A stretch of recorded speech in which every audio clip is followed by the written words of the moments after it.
Ready? Start. He contacted the relatives of the accused for return of his sister.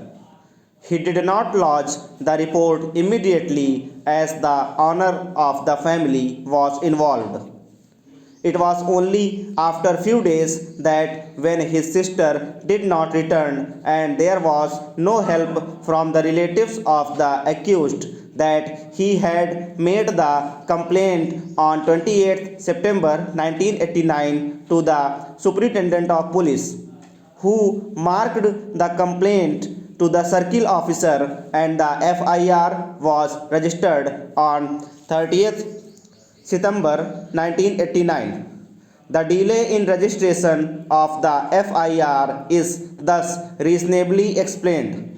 The High Court was in grave error in concluding that there was no reasonable and plausible explanation for the belated FIR and that it was lodged after consultation and due deliberation, and that creates doubt about the case.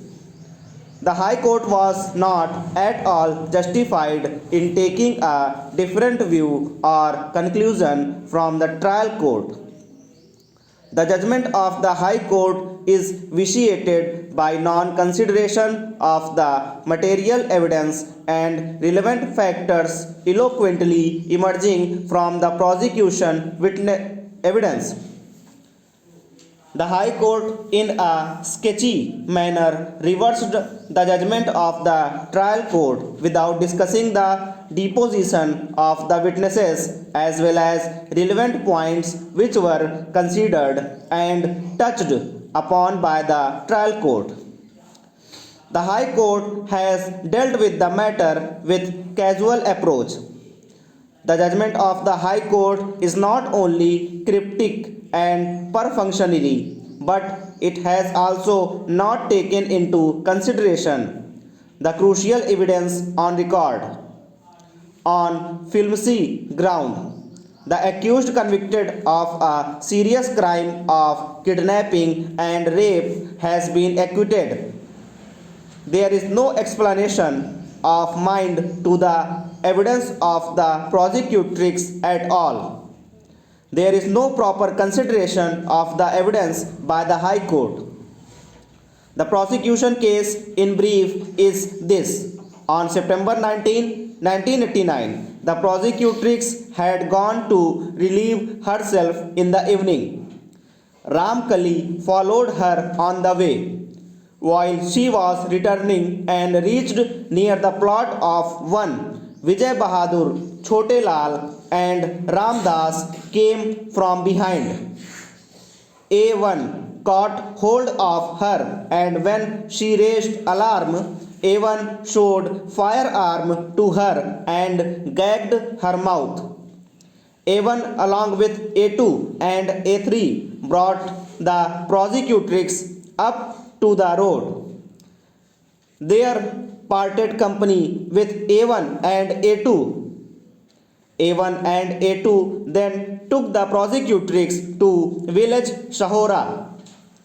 On the night of September 19, 1989, the prosecutrix was kept in the house of Girish and Saroj Pandit in village Sahora. On the next day, that is September 20, 1989, in the wee hours, A1 and A2 took the prosecutrix in a bus to Shahjahanpur, where she was kept in a rented room for a few days. During their stay in Saharanpur, A1 allegedly committed forcible intercourse with the prosecutrix. Whenever prosecutrix asked for return to her house, A1 would gag her mouth and threaten her. In the meanwhile, Rampal, brother of the prosecutrix, made a complaint to the superintendent of police, Hardoi, on September 28, 1989, that A1, A2, and A3 have kidnapped her sister, prosecutrix, on September 19, 1989. Based on this complaint, the first information report was registered on September 30, 1989. The prosecutrix was recovered by the police on October 13, 1989 from Shahabad, Pihani Road near Jalalpur.